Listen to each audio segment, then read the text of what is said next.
Well, hello racing fans, and welcome to our Gallop TV preview show. It's for Saturday the 9th of November, and these days Saturdays are big days. It's like the days that we used to, where we had double headers when it comes to local race meeting, and it is the same this Saturday as it continues in the Highveld with the feature race build up to the Betway Summer Cup, and of course it's in full swing now that we had Hollywoodbets Kenilworth during the sizzling summer season.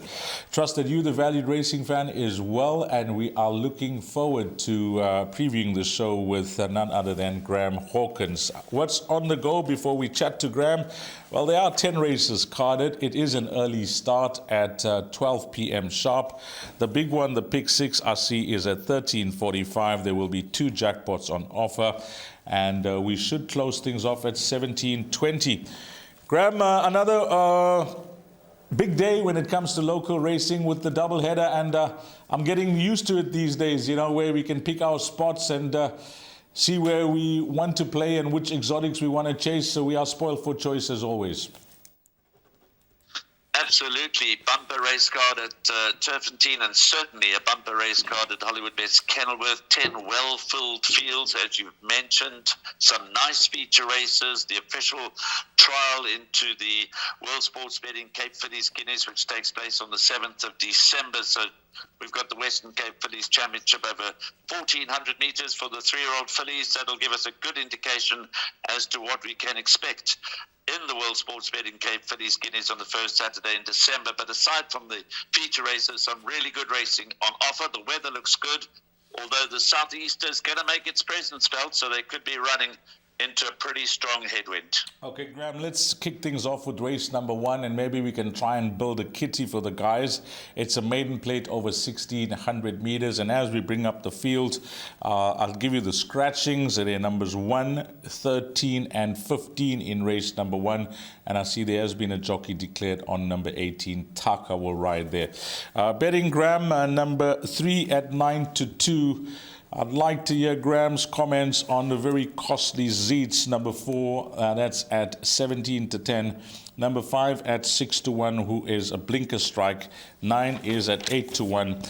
And then it is double figures. The balance is also this horse that I just want to touch on, called Always Shining, will be having its first start for Linga Gila. I know the horse has been very consistent down here in KZN, and just keep an eye on this individual, because Lunga Gila, he's having his fair share of success considering the number of horses that he's had.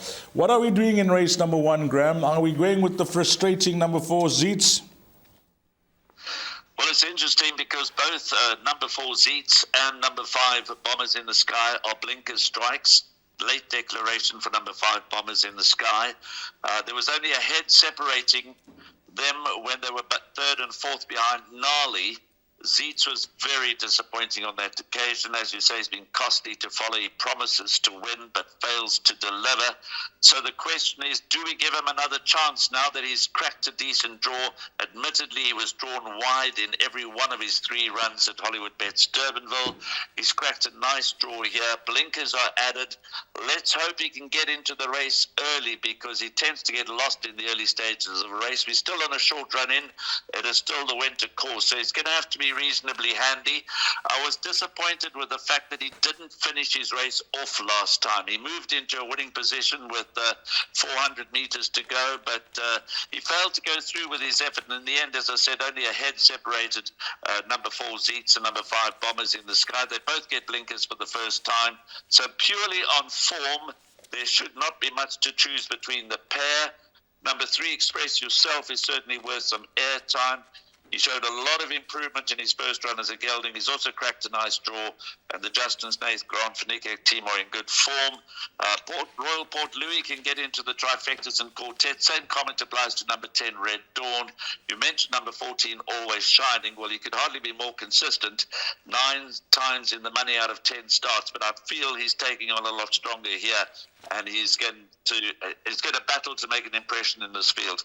So yes, I'm prepared to give number 4 Zeets one more chance. Ahead of numbers 3 Express Yourself and 5 Bombers in the Sky. I'm not expecting a huge reversal of form in the opening event. It doesn't form part of the exotics. But I wouldn't be rushing in to claim the 17 to 10. Okay. I just had a look at the betting update, which is provided by Hollywoodbets, Graham. The horse is now 12 to 10. Number 4, Zeets, that's been claimed. 17 to 10, 15 to 10, now 12 to 10. And there has been some outside betting support here, Graham. Maybe the guys can take note of that. For Garrett van Zyle's runner, Marco van Rensburg is in town. Well, there'll be a few jockeys that will be riding in Hollywoodbets Kenilworth, and others with preference for Turfentine. With the doubleheader, there's chances for these boys to fly around and possibly ride for different yards. But we know that Marco has been riding for Garrett here in KZN, so he's down. And this horse, number 11, from 20 to 1 into 12 to 1, so take note of that. Race number 2 will kick off the exotics. It's over 1,600 meters, and let's get straight into it with horse number 2 at 5 to 2. Then Hollywoodbets number 4, City of Port Louis, from 20 to 1. This is shortened into 14 to 1. Number 6 at 6 to 1. Ozark number 10 is a 22 to 10 shot that will shoulder the 61.5 kgs, along with a few other runners that will find themselves at the top of the weights, and it's double figures the balance. So it is the start of the Bipod Graham in race number 2. The exotics have been paying very handsomely down in the Western Cape. How many horses do you think we could be safe with here in leg number 1? Well, I'm going to go light in the opening leg of the Bipod. It is a weak race. It's a Cape D Stakes with an average merit rating of 61, but I'm going to rely on the current form. I'm going with numbers 2, State Capital, who's been very consistent, cracked a decent draw. That's half the battle won. Number 10, Ozark, will be my first choice in the race. It's interesting that Richard Ferree gets off number 7, Hang Out the Stars. He's ridden that mare in the last 4 outings, but he's also partnered Ozark, and he's chosen to go with Ozark, a slightly awkward draw of 10, so I'm going to rely on numbers 2 and 10 to get me through. But with these low-grade races, there's always the potential for an upset. So number 11, Gold Index, is worth another look. Number 12, Dreams Fitcher. Probably would have included her had she been better drawn. The draw's got to be a worry. But the one that can improve is the maiden, number 13, Devluga. She's only had the 3 starts. She's had 1 comeback run on the 5th of October. When you look at the horses that have finished ahead of her, Symphony in White runs in the feature race, Dark Winter. She got within 4 lengths of Dark Winter, and she's an above-average filly. She would have needed a last run at Hollywoodbets Durbanville that followed a 7-month break from racing, went 7th of 12 behind Champagne Kisses. So if there's going to be a spook in the race, although she's drawn deepest of all, number 13, Devluga. We've seen maidens be competitive in these Cape D stakes, so I do believe that you should consider Devluga for your trifectas and quartets. She could certainly boost the dividend. But 10 Ozark, my top choice, ahead of the well-drawn number 2, State Capital. I'm hoping from a Bipod perspective that in this, the first leg, normally I would treat these Cape D stakes with a lot of circumspection, but it's very competitive racing throughout. The fields are well filled, so I'm taking my chances in the first leg of the Bipod with numbers 2 and 10. Well, number 13 is partnered by Sipasisle Slengwa, and I've never seen his name in the race car down in the Western Cape, or maybe he has been there, but he's riding so well for God Puller, and nice to see him being noticed by Western Cape trainers. He'll ride number 13, the maiden, and Graham mentioned that could be nice value there if you're looking for a trifecta and quartet inclusion. Race number 3 kicks off the place accumulator. It's over 1,600 meters, and we'll bring up the field, have a look at the betting, and this is a very interesting race. The betting has it like this, Graham. Number 3 at 7 to 1. 4, Mike's Mazarin, who I've been impressed with here in KZN, just the way he's been coming along. This may be on the sharp side for him at 8 to 1. Number 5 is at 7 to 1. Horse number 10, Sail the Seas, looks like a progressive type at 2 to 1. And then we have number 14 at 8 to 1. This horse, Sail the Seas, Graham, I personally am going to state this, and I'm hoping that I'm right with his career moving forward, because in what I've seen thus far, the way he's been racing over shorter, I think he's very capable of achieving much higher than this 93 that he's been given at this stage of his career, Graham. I think you're right, Dees. I think he's an above-average 3-year-old son of Vercingetorix. He's going the right way. He's only had the 4 starts. He's won 2 of them. Richard Fourie has ridden him once for that victory last time out on the 8th of October at Hollywoodbets Durbanville. So he looks progressive. He's got a bit of an awkward draw to overcome, but I'm going to give him the benefit of the doubt. I think number 10, Sailed the Sea. Sometimes we try and overcomplicate these Class 4 handicaps, and here he does look as if he's headed for bigger and better things. So number 10, Sail the Seas, gets my vote to win it.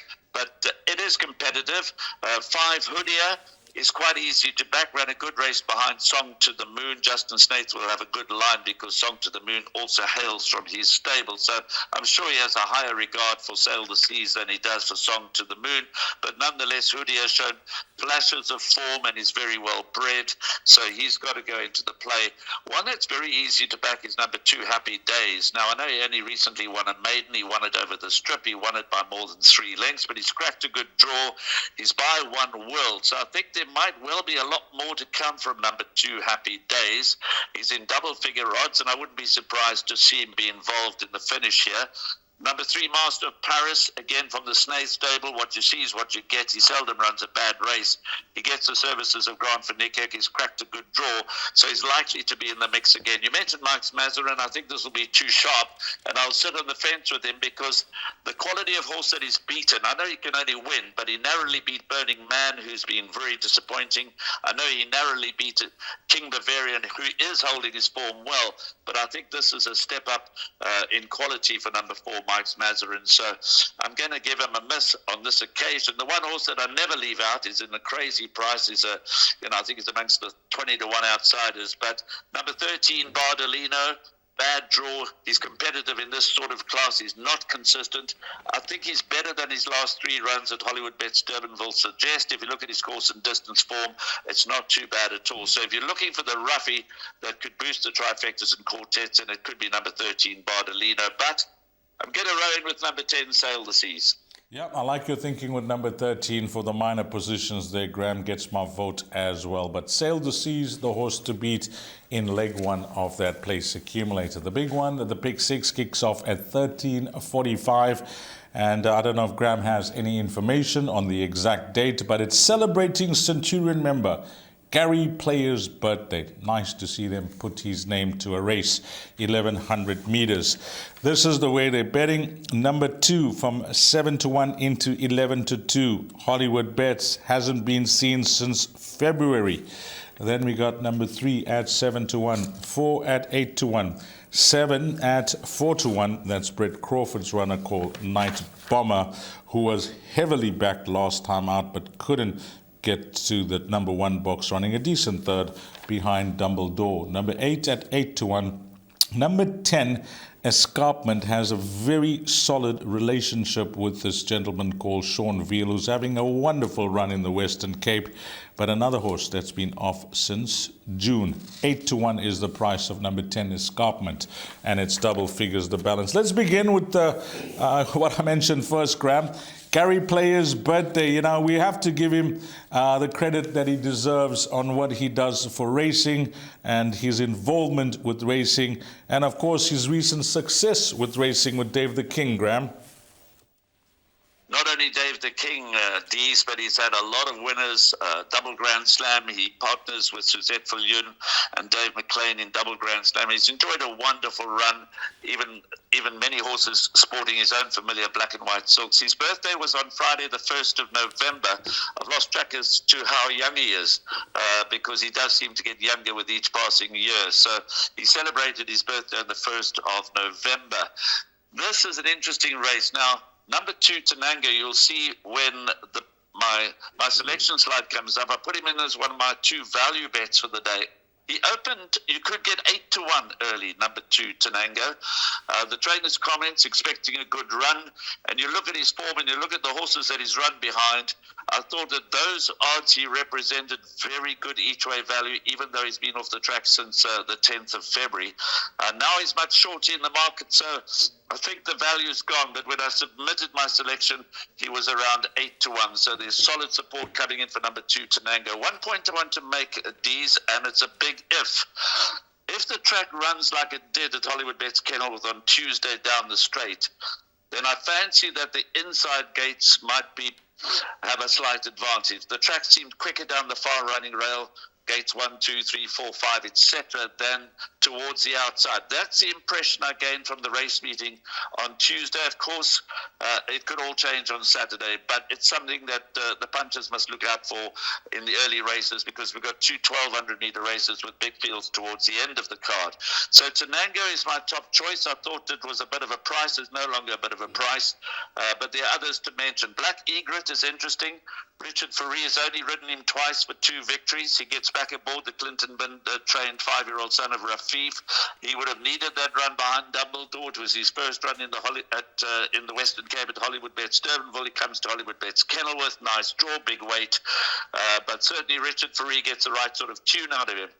Sweetie Darling, I can tell you through my connection with the Arundels that she's been off the track since February, but she's doing really well. She comes into the race off a lightweight. She runs here in preference to the laissez-faire stakes because she just might need one start, and we went in with a lower mass in slightly weaker company, but she should give a good account of herself. She's doing well at home.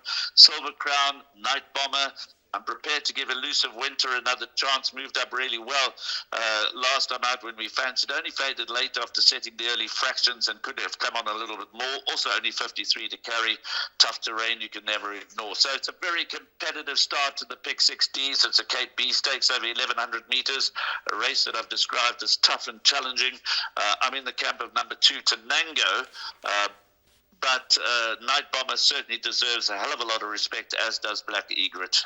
Okay, Graham is going with a horse that's been supported anti-post, as I mentioned, 7-1 into 11-2, hoping that will be a follow-through come race time. That will give you more confidence, and that's going to be his top choice in what he says is a competitive start to leg 1 of that Pick 6. And just by the way, Graham, as you know, information is at your fingertips these days, and Gary Player is 89 years young, and you'll never say it. Those pics that I've just seen on the website. Wow, 89 years and still swinging it on the golf course. Race number 5, Wollavington States, a listed race. This is where we'll kick off some of the feature races for the afternoon. It's over 2,500 meters. Number 1 is at 11-2, 2 at 8-1. Horse number 3, Vihan's Bomb, who has done exceptionally well here in KZN, makes his way down to the Western Cape. He'll be aimed possibly at some of the stayed races if he manages to qualify. So he's got a rating of 94, and Garrett is willing to go +2 on this horse for his first run in the Western Cape. Number 4 at 11-2, 6 at 8-1, 7 who I like at 6-1, because this horse, when he won at his penultimate start, I fancied him that day. Didn't go big for him, but did like him. But I really like the way he followed up at Hollywoodbets Durbanville. I'd like to hear Graham's thoughts on Barathian. And number 9, Future Swing. No doubt the horse to beat on his current form, but there is a line of form between himself and Barathian. That's at 5-2. Graham, there's lots to talk about here, but obviously we don't have that type of time. But number 7, Barathian, and number 9, Future Swing. For place accumulators and bipods, I'm certain those will be popular choices. They will be popular choices. Obviously, Future Swing is the class act in this year's renewal of the Wollavington Stakes. You fancied Barathian last 2 occasions. I didn't. I didn't go to the wedding. I don't want to go to the funeral. People who know me well suggested I could be stubborn. So I'm playing against Barathian again, or Barathian again. I'm going in with the Snaith team. Dees, you'll remember this last year. I remember last year's running of the Wollavington Stakes fondly, when a certain Mucho De Niro came into the race carrying 50 with Yusei Ramzan on. You found that, Graham. You found that, Graham. We made it a good thing last year, so I'm hoping to follow up with a horse called number 6, Damio. Josh Solomon's rides with just 50 on its back. The further he goes, the better he should be. I know he takes a big step up in class here, and he's not particularly well weighted. He's under sufferance, but he receives 10 kilograms from Future Swing. He receives 8 kilograms from Baratheon. So he comes into the race with a chance. This is a very, very open race. You can't draw a line through any one of the 9 runners because it's a huge spread of weights from the 60 kilograms of Future Swing all the way down to the 50 kilograms of Damio. Call to Unite, the 3rd string to the Justin Snaith bow. 52 kilograms. He's not under sufferance. He comes into the race okay, and he's on an upward curve. He's got a lovely pedigree. He steps beyond 2,000 meters for the first time. He should be able to cope with that. So he goes into the play for me as well. It's a tough race from a bipod perspective. I've relied on the Snaith stable to get me through numbers 1, 6, and 9, but I do have healthy respect, obviously, for number 7, Baratheon, because he's got all the form in the world. You can't ignore Vian's Bomb. Otto Lucan, Ponte Pietra ran too badly to be true last time out. And even Holding Thumbs, who ran an absolute cracker in the Algoa Cup, he's got to come into the play. He came from a long way back. He came from a long way back last time out. Well, that is race number 5, where Graham is suggesting that Future Swing, no doubt the horse to beat, but he has given us some of his numbers, and I can remember clearly the day that Mucho Dinero won, and Graham liked that strongly. A certain Nutium winning on the day that was also found on the show. How I remember it? Well, certain days you do remember when you have good days in racing like you must have had watching this show. Those days you'll remember for some time to come. I was actually racing at Turfentine that day. Race number 6, Laissez-Faire Stakes. It's a listed race over 1,100 meters, and let's get straight into it. Number 1, Pineapple Mint Green at 8-1. Horse number 6, Southern Skies at 4-1. 7, Nordic Quest is at 4-1. And we got one more runner that's also in the betting. And this filly is going for 4 on the bounce. Her name is Be Merry, and she's trading at 9-2. That's Justin Snaith's runner. There's some quality in this race, Graham, and it's named after a race mare that was superb called Laissez-Faire. I remember her clearly in the Platinum Silks, and this race, there's some quality here. There's no laissez-faires in the race, but there's some exciting horses, and 2 of them being 6 Southern Skies and 12 Be Merry. But does this race stop there, Graham? Oh, I think it's very competitive. It's interesting, we mentioned Richard Ferree earlier, Sail the Seas. He's ridden Sail the Seas once for 1 victory. Then we mentioned Black Egret that Richard Ferree rides. He's ridden him twice for 2 victories. And now we've got Southern Skies. Richard Ferree aboard. He's ridden this mare 3 times for 3 victories. So he's unbeaten on Southern Skies. He obviously gets on really well with her, knows her well. She's going for a 4-timer. And she's slightly better off at the weights with number 7, Nordic Quest, who is co-favourite with number 6, Southern Skies. If you go back to the run on the 21st of May, I know it's quite a long time ago, where Nordic Quest beat Southern Skies, ran second to Southern Skies narrowly, and now Southern Skies is better off at the weights. You mentioned Be Merry. She's been super impressive over the minimum trip at Hollywoodbets Durbanville. It's a different configuration. You race around the turn and you go quickly and you stay on. But she's only got 52 to carry. She does step up in trip marginally, 100 meters further to go. So that shouldn't be a concern for her. So clearly Be Merry is one of the leading lights. Interesting, 8 Summer Lily steps back in trip. She was second behind Gimmy's Countess in the Diana Stakes. But to counter the step back in trip, they fitted blinkers to the daughter of Gimme the Green Light for the first time, and she could certainly get into the action. One that's worth a mention, you close to the stable, Gareth Van Sale. I know that Asia Pambili has got 63.5 to shoulder, but she's a huge, big, strapping mare, good-looking mare. And if you go back to Hollywoodbets Kenilworth on the 6th of January, she ran second to October Morn in the Scepter Stakes, giving October Morn weight. And we know that October Morn went on to win in Grade 1 company at Hollywoodbets Scottsville. So I'm not putting a line through Asia Pambili. I think that under the weight should be a surprise winner, but she's certainly well put together. She can make light of that weight.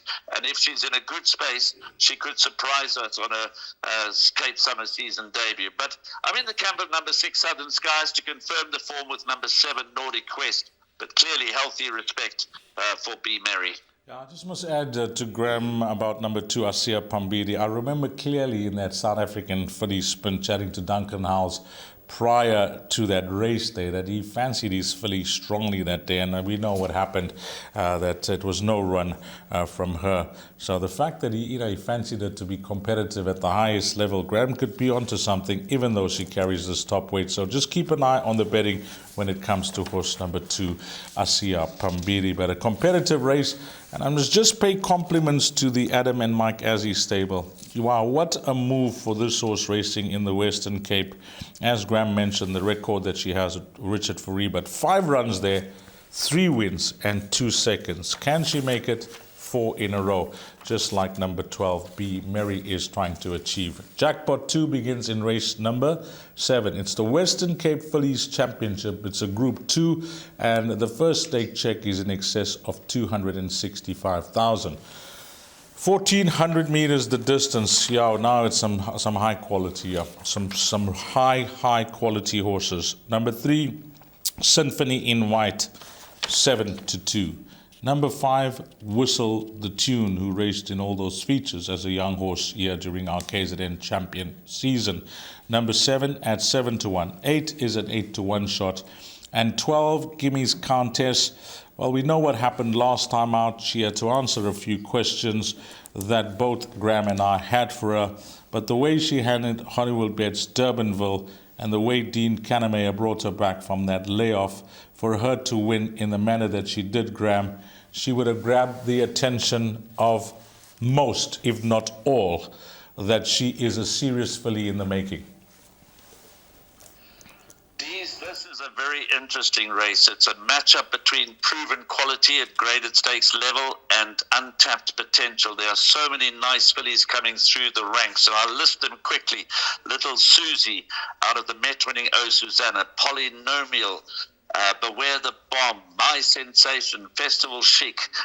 These are all fillies that have huge scope for improvement. They're under the radar. Can they step up to this sort of quality? Well, only the race will show. So in assessing the race, I've decided to go with the proven quality, but I do so with a little bit of trepidation because Gimmy's Countess has cracked the worst draw of all. It's a short straight. She'll drop out to well off the pace, I would imagine, from that wide draw. She possesses a fine turn of acceleration. When she won the Diana Stakes, I boldly said, there we've just seen the winner of the World Sports Betting, Cape Fillies Guineas, on the 7th of December. This is, of course, her second run into that race. We'll learn a lot from what happens in the Western Cape Fillies Championship, but you've got to give her the benefit of the doubt. But having said that, there are a few chinks in the armor. When you go back to the run on the 6th of July, on July Day, Hollywoodbets Durban July Day, when she ran over 1,400 meters in the slipper, she ran 6th behind Quid Pro Quo. She just emptied out. Just ahead of her there was number 5, Whistle the Tune. And Whistle the Tune had to be checked at a crucial stage of that race. So if you look purely on form, on the evidence of the slipper form, there's not a hell of a lot to choose between Whistle the Tune and Gimmy's Countess. Whistle the Tune hasn't had the benefit of a recent race, but she's doing really well at home. And then Symphony in White. She's all class. She had a comeback run, went 3rd to Southern Skies. She ran close up behind Quid Pro Quo in the Alan Robertson. There again, she was ahead of Gimmy's Countess. You can argue that Gimmy's Countess was unlucky that day, but the fact of the matter is that Symphony in White beat Gimmy's Countess. Whistle the Tune has beaten Gimmy's Countess. So is it a one-horse race? Is the betting a fair reflection of the outcome, particularly the fact that number 12, Gimmy's Countess, is drawn worst of all? I'm not sure. I think the race is up for grabs. 12, Gimmy's Countess, I give the benefit of the doubt, ahead of number 3, Symphony in White, and 5, Whistle the Tune. Kind of wonderful. Is not one to be ignored. She won the Iridescent Stakes comfortably. She's a nice type of filly. She would have needed that last run. She can come on leaps and bounds. And then, as I say, to complicate matters even further, there's untapped potential here. And what is interesting, there seems to be a lot of interest in number 7, My Sensation. There's a bit of support for her in the marketplace.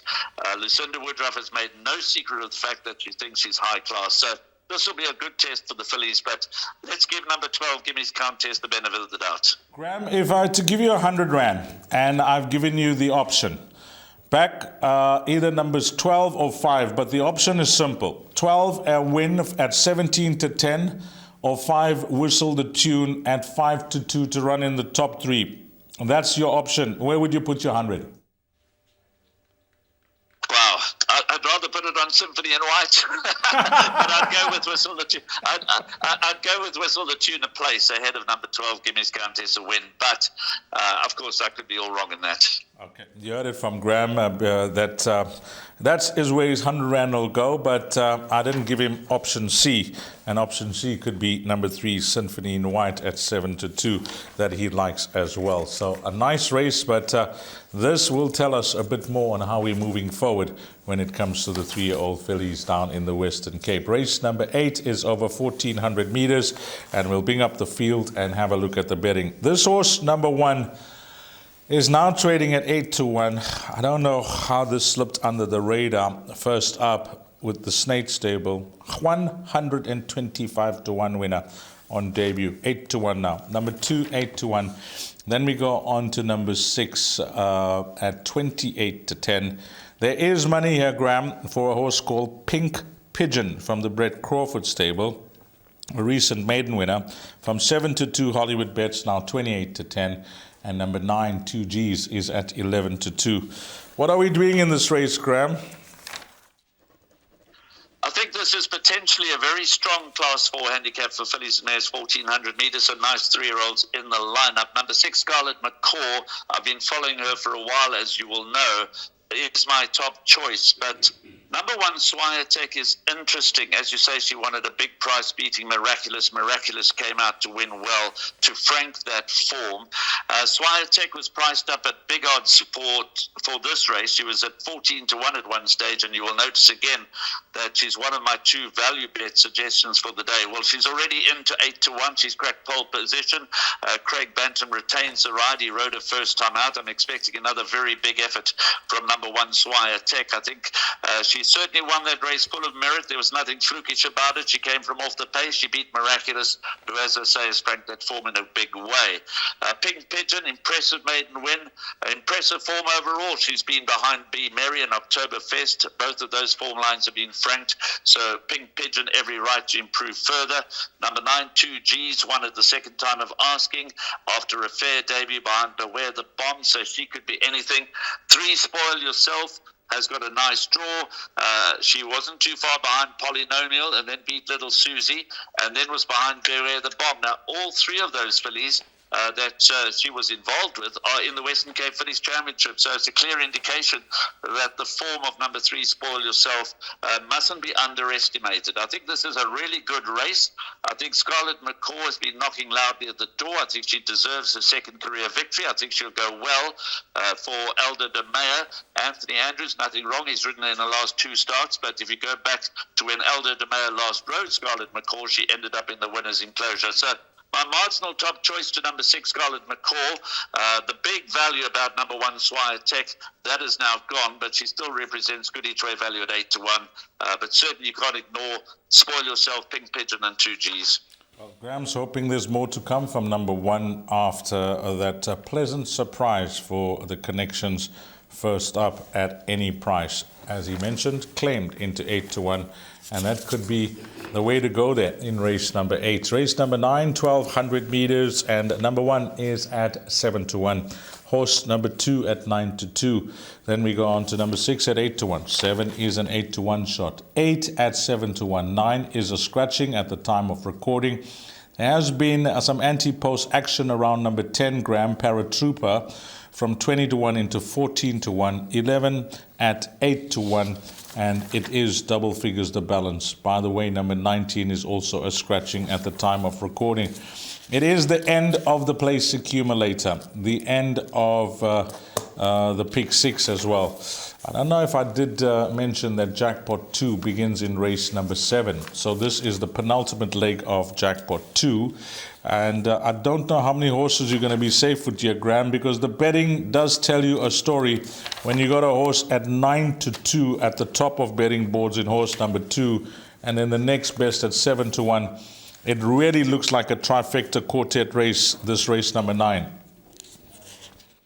Wow, 20 acceptors. I know we've had 2 scratchings, reducing the field to 18, but a maximum field of 20 runners accepted for this 1,200-meter contest. So that speaks volumes in itself. Remember what I said earlier. The lessons learnt on Tuesday suggested that the going down the inside, the low numbers will be favoured, and in a big field like this, that could prove crucial to the outcome. But obviously, on the day, you've got to assess that for yourself. We've got some earlier races down the straight, so you will have a clear indication or some indication as to whether there is, in fact, a track bias towards the inside, as seemed to be the case on Tuesday.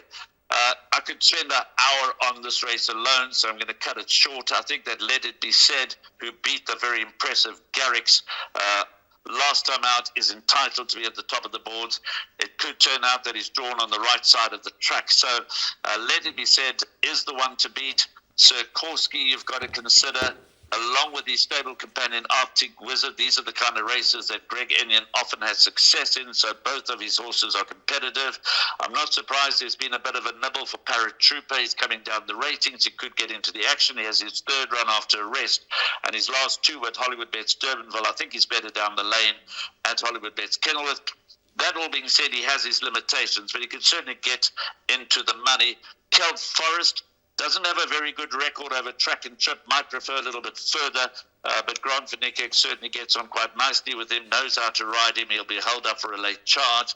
And then one to consider for trifecta and quartets is number 20, Trippy Silk, who's also had his last 3 starts at Hollywoodbets Durbanville, could make his presence felt here, but he might well be drawn on the absolute wrong side of the track. Lunch money, a small place chance. It's a competitive race, as the betting suggests, as the form book suggests. It's a Class 4 handicap, but I do think that Let It Be Said will continue to improve, and I think Justin Snaith could have a good day. The mystery here is the jockey arrangements, because Elder de Meyer rides this horse for Justin Snaith, whereas and the stable companion Impact Investor is ridden by Craig Zaki. So we don't see either Richard Free or Grant Van Niekerk on either the 2 Snaith horses, which was a little bit of a mind twister for me. I couldn't get my head around it, but Let It Be Said that Elder de Meyer might get the job done.